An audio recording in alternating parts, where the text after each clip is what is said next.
لیکن سچ تو یہ ہے کہ آج پاکستان کو برطانیہ اور ہندوستان سے جسمانی طور پہ آزاد ہوئے 75 سال ہو چکے، لیکن ہماری سوچ، ہماری اڑان اور ہماری پہچان آج بھی مغرب کی مٹھی میں قید ہے۔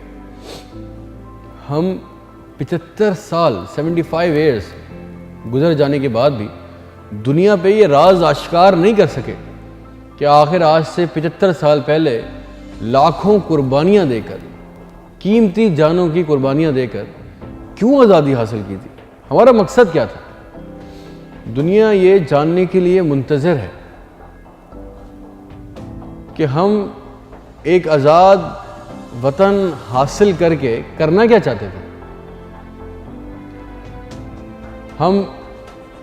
ہمارے پاس 75 ایئرز اگو 75 سال پہلے نہ تو فوج تھی، نہ ہی لڑنے کے لیے اپنا اسلحہ تھا، کہنے کو ہمارے پاس اپنا ملک بھی نہیں تھا، لیکن تب بھی ہم جسمانی طور پہ قید تھے مگر ذہنی طور پہ آزاد تھے۔ ہماری سوچ، ہماری فکر، ہمارا نظریہ، ہماری پہچان، ہماری اڑان آزاد تھی۔ ہمیں اپنی منزل کا رخ معلوم تھا، اور ہم سب کو، پوری قوم کو یہ پتا تھا کہ ہمارا لیڈر کون ہے۔ ایک لیڈر تھا اور پوری قوم کو یہ پتا تھا کہ ہمیں کرنا کیا ہے۔ 75 سال پہلے ہم بھیڑ نہیں تھے، ہم طبقاتی سسٹم میں، ہم زبان نسل میں بٹے ہوئے نہیں تھے، ہم ایک قوم تھے۔ کون نواب، کون فقیر، سب کی ایک سوچ تھی، ایک نظریہ تھا، سب کا ایک مقصد تھا، پاکستان اور آزادی۔ اس سے کم کسی کو کچھ نہیں چاہیے تھا، نہ ہی اس سے زیادہ چاہیے تھا۔ 75 سال پہلے ہندوستان میں رہتے عمرہ ہو یا کچے مکانوں میں رہتے غربا، کسی کی یہ سوچ نہیں تھی کہ ہندوستان میں ملتے سستے آلو، پیاز، ٹماٹر، گڑ ایک نئے ملک پاکستان کے قیام کے بعد، جب ہمارا اپنا ایک الگ ملک ہو جائے گا تو اس کے قیام کے بعد یہ سستے ہو جائیں گے یا مہنگے رہیں گے؟ جو ہندوستان میں پیٹ بھر کے کھانا کھا رہے تھے، کیا جب الگ وطن بن جائے گا، الگ ملک پاکستان پہچان ایک مل جائے گی، تو کیا وہاں بھی پیٹ بھر کے کھانا کھائیں گے؟ یہ سوچ نہیں تھی، ان سب کی ایک سوچ تھی، ایک نظریہ تھا، ایک الگ ملک جہاں وہ کسی کے پابند نہیں ہوں گے، بھوکے پیاسے رہ لیں گے، لیکن ان کی سوچ آزاد ہوگی، ان کی زندگی ایک نظریے کے عین مطابق ہوگی۔ مگر آج 75 سال کے بعد جب ہم سب جسمانی طور پہ اللہ کے فضل سے آزاد ہیں، ہمارے پاس دنیا کی بہترین فوج ہے، ہم ایٹمی طاقت ہے، کہنے کو ہمارے پاس اپنا ایک الگ ملک بھی ہے، اپنی زمین ہے، مگر ہم ذہنی طور پر غلام ہو چکے ہیں، قوم سے بھیڑ بن چکے ہیں، نظریوں میں، زبانوں میں، مقاصد میں ڈیوائیڈ ہو چکے ہیں۔ ہم اس نبی صلی اللہ علیہ وآلہ وسلم کے ماننے والے ہیں جن کے گھر میں 2 ماہ فاقے رہتے تھے، مگر ان کے گھر کی دیواروں پہ تلواریں لٹکی ہوتی تھیں۔ وہ اپنے دین اور اپنے نظریے کی خاطر ساری تنگیاں برداشت کرتے رہے۔ غربت میں بھی اپنی آل کو، اپنی قوم کو کبھی دین سے دوری اور دوسروں کی غلامی کرنے کا درس نہیں دیا۔ ہم انہی کے تو ماننے والے ہیں، ہم انہی کے تو پیروکار ہیں۔ وہ قوم جو کہ سردار جنت شہزادہ امام حسین رضی اللہ تعالیٰ عنہ کی پیروکار ہے، وہ شہزادہ جس کی پوری نسل اللہ تعالیٰ اور اس کے رسول صلی اللہ علیہ وسلم کے بعد کائنات کے سب سے افضل، سب سے امیر، سب سے طاقتور، وہ حق اور سچ پہ شہید ہو گئے، مگر یہ نہیں کہا کہ ہم نے یزید کی غلامی قبول کی۔ انہوں نے تو کہا کہ ہم بھوکے پیاسے رہ لیں گے، ہمیں پتہ ہے کہ یہ ہمیں شہید بھی کر دے گا، ہمارے بچے بھوک پیاس اور سے تڑپیں گے، مگر ہم یزید سے امداد لینے نہیں جائیں گے۔ وہ ڈٹ گئے، کٹ گئے، مگر جھکے نہیں۔ لیکن آج اپنے آپ کو ان کا پیروکار کہنے والے، ان کو ماننے والے، ہمیں صرف آلو، پیاز، سستی چینی، سستا پیٹرول، صرف ان چیزوں کی فکر ہے۔ بس یہ مل جائے تو ہماری زندگی سکون سے گزر جائے گی۔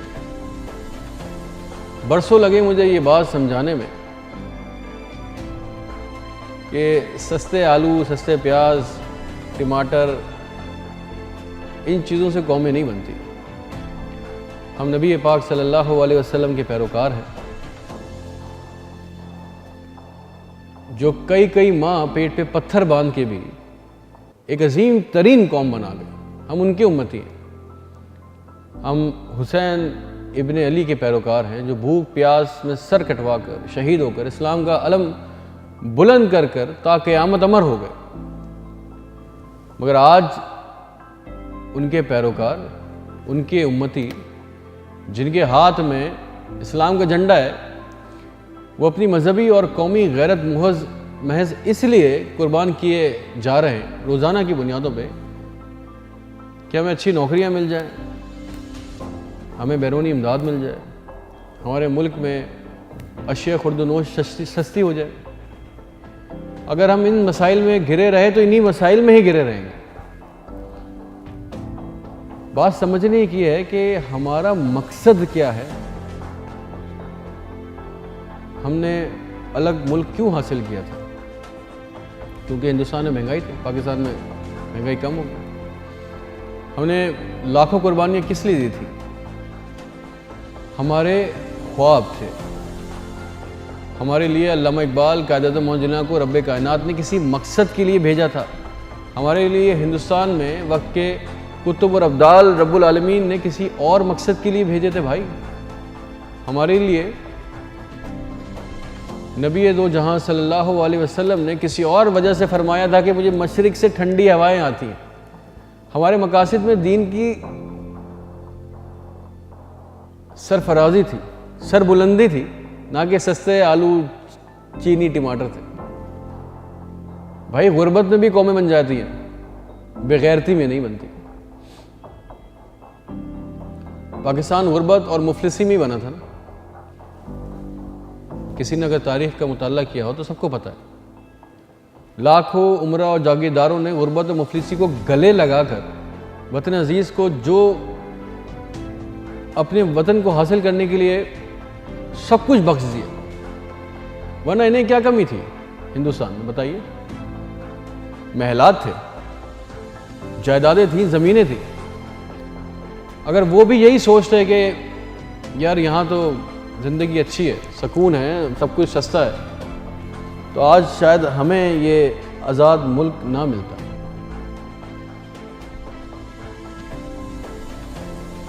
آج کوئی بھی شخص جب ہمیں ذہنی غلامی سے جگانے کی کوشش کرتا ہے، ہمیں ہمارا نظریہ بتانے کی کوشش کرتا ہے، ہماری زندگی کا اس دنیا میں مقصد بتانے کی کوشش کرتا ہے کہ ہم کیوں آئے اس دنیا میں، اللہ پاک نے ہمیں کیوں بھیجا، ہمیں کیوں ایک الگ وطن دیا، اسلام کے نام پہ بننے والا دنیا کا واحد ملک ہمیں کیوں سونپا گیا، تو ہمیں لگتا ہے کہ وہ ہمارا دشمن ہے، دقیانوسی باتیں کر رہا ہے، جو ہمیں سستے پیاز، آلو، ٹماٹر سے دور کر کے خواب خرگوش سے جگا کر ہمیں ہمارا بھولا ہوا سبق یاد کرانے کی کوشش کرتا ہے، تو ہم اس کو لعن طعن کرتے ہیں۔ ہمارے کاندھوں پہ رب العالمین نے ایک بھاری ذمہ داری رکھی اور ہم نے وہ ذمہ داری اتار کے اپنے کندھوں پہ دیگر بوجھ لادے ہوئے جس کی ضرورت بھی نہیں ہے۔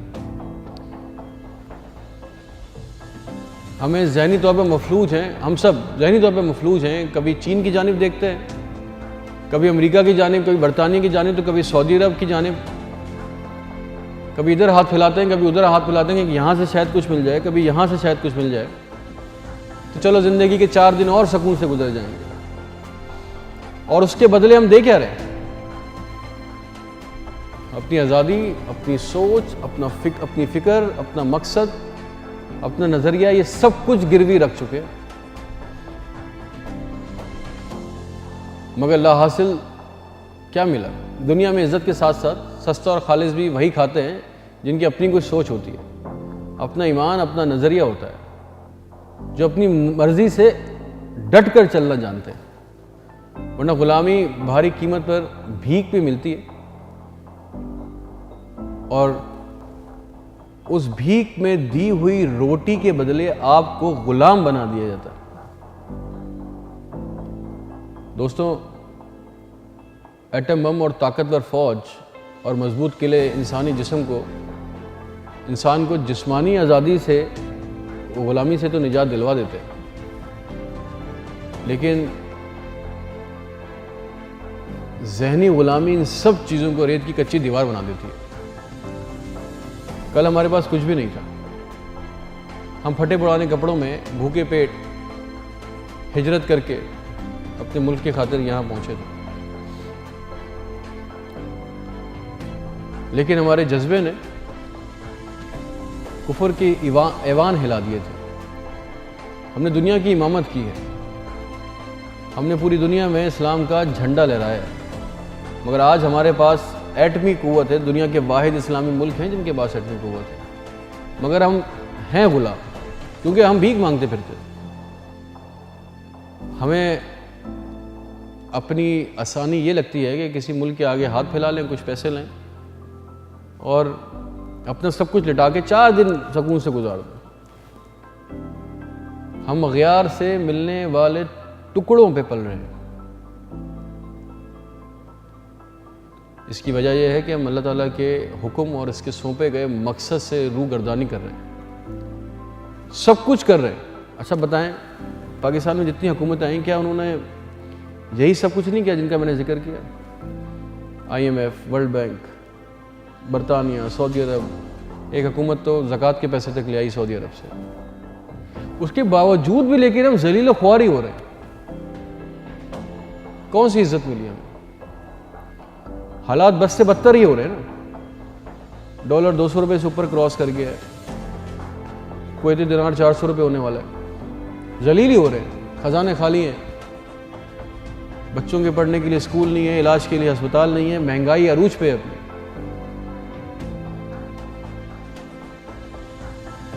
کیا ملا ہمیں ذلیل و خوار ہو کر؟ خدا کے دشمنوں کی خوشنودگی حاصل کرتے کرتے ہم نے اپنا دین بھی اور دنیا بھی سب داؤ پہ لگا دیا، لیکن پھر بھی ہمیں سستی چینی، سستا آلو، سستا پیاز، سستا ٹماٹر ملا نہیں، سستا پیٹرول ملا نہیں۔ اللہ تعالیٰ کی مدد کا کوئی وسیلہ، رسوائی ہی رسوائی، اس کے علاوہ کوئی کچھ حاصل نہیں ہوگا۔ اگر مدد مانگنی ہے تو اللہ سے مانگو۔ سب کچھ ہوتے ہوئے بھی آج ہمیں مغرب کا خوف ہے، بھوک کا خوف ہے، پیاس کا خوف ہے۔ یہی خوف تو رکھتے ہوئے دل میں آج ہم اس پستی کا شکار ہوئے ہیں، کیونکہ سب کچھ دے کے بھی، سب کچھ لٹا کے بھی، اپنی منزل سے دور ہو کے بھی حال تو ہمارا وہی ہے۔ تم نے حاصل کیا کیا؟ رب کی مدد کا وعدہ کسی کی غلامی میں نہیں ہے۔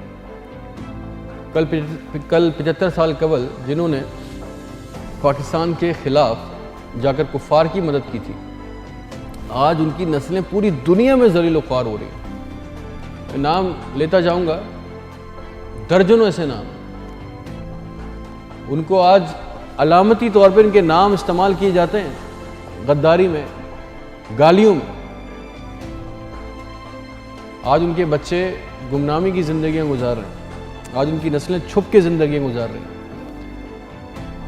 کل جب کئی سال بعد ہماری نسلیں ہوش سنبھالیں گی اور وہ خود کو غلام دیکھیں گی کہ ان کا جسم تو آزاد ہوگا انشاءاللہ، مگر ان کی سوچ قید ہوگی، ان کا مذہب، ان کا قانون، ان کا رہن سہن کیسا ہوگا، وہ کس کو دوست رکھیں گے، کس کو دشمن رکھیں گے۔ جب یہ فیصلہ غیار نے کرنا ہے تو ان کی لعنتوں، ملامتوں کے مستحق ہم ہوں گے۔ جیسے آج ان غداروں کو گالیاں پڑتی ہیں کل ہمیں پڑ رہی ہوں گی. ایسا نہ ہو کہ ہمارے بچے بھی چھپ کے زندگی گزاریں, اپنے باپ دادا کے نام بتاتے ہوئے ڈریں. آج سے پاکستان کی آزادی کے وقت ایک بے سر و سامان قوم تھی, اتنی مضبوط تھی, ان کا نظریہ, ان کا مقصد اتنا مضبوط تھا, ان کا ارادہ اتنا مضبوط تھا کہ ان کے پاس اپنی فوج تھی نہ اپنی معیشت, مگر صرف اللہ تعالیٰ کے آسرے ایک مقصد کو پکڑ کے وہ دشمنوں کا سینہ چیر کر پاکستان بنا گئے, اور پوری دنیا دیکھتی رہے گی. یہ معجزہ ہو گیا. مگر آج سب کچھ ہوتے ہوئے بھی بے سر و سامان خالی ہاتھوں سے حاصل کیے گئے پاکستان کو ہمارے لیے سنبھالنا مشکل ہو رہا ہے. روز پاکستان نازک موڑ سے گزرتا ہے, روز پاکستان بینکرپٹ ہونے کی نکڑ پہ آ جاتا ہے. ہم ذہنی غلامی میں خوش ہیں, ہم آلو پیاز ٹماٹر میں خوش ہیں, ہمیں ایک بھیڑ بن چکے ہیں, ایک ہجوم, بازاروں میں چلتا ہوا ایک رش ہے, جن کا نہ مفاد ایک ہے, نہ مقصد ایک ہے, نہ ارادہ ایک ہے. کل تھانے دار خود انگریز تھا, مگر آج تھانے داروں کے غلام, فرق صرف نوکری کا پڑا ہے, آج ان کے غلام آ گئے. کل ہم مالک کے غلام تھے, آج مالک کے نوکروں کے غلام ہیں. قانون, رہن سہن, مرضی, دوست, دشمن کی پابندی, نظام آج بھی انہی ملکوں کا ہے. ہمارے ملک میں تو قانون بھی اور ٹرینیں بھی برطانیہ کی بنائی ہوئی چل رہی, انہی کے راج کی. To sum it up, to conclude, I want to add one thing. اگر کبھی غلامی کرنی پڑے تو جسمانی غلامی قبول کر لیے گا, تاکہ ذہن آزاد رہے. جب تکلیف ہوتی ہے نا تو اس وقت ذہن کام کرتا ہے, اور اگر ذہن آزاد ہوا نا تو غلامی کی زنجیریں ٹوٹ جائیں گی. لیکن اگر ذہن غلام ہوا تو پھر اللہ ہی حافظ ہے. پھر یہی غلامی کی زنجیریں سونے کا ہار معلوم ہوں گی, اور ہمارا ہی حق ہمیں احسان بتا کر سونے کے بہو دیا جائے گا, اور ہم اس کے بدلے غلامی کی چکی پیستے رہیں گے.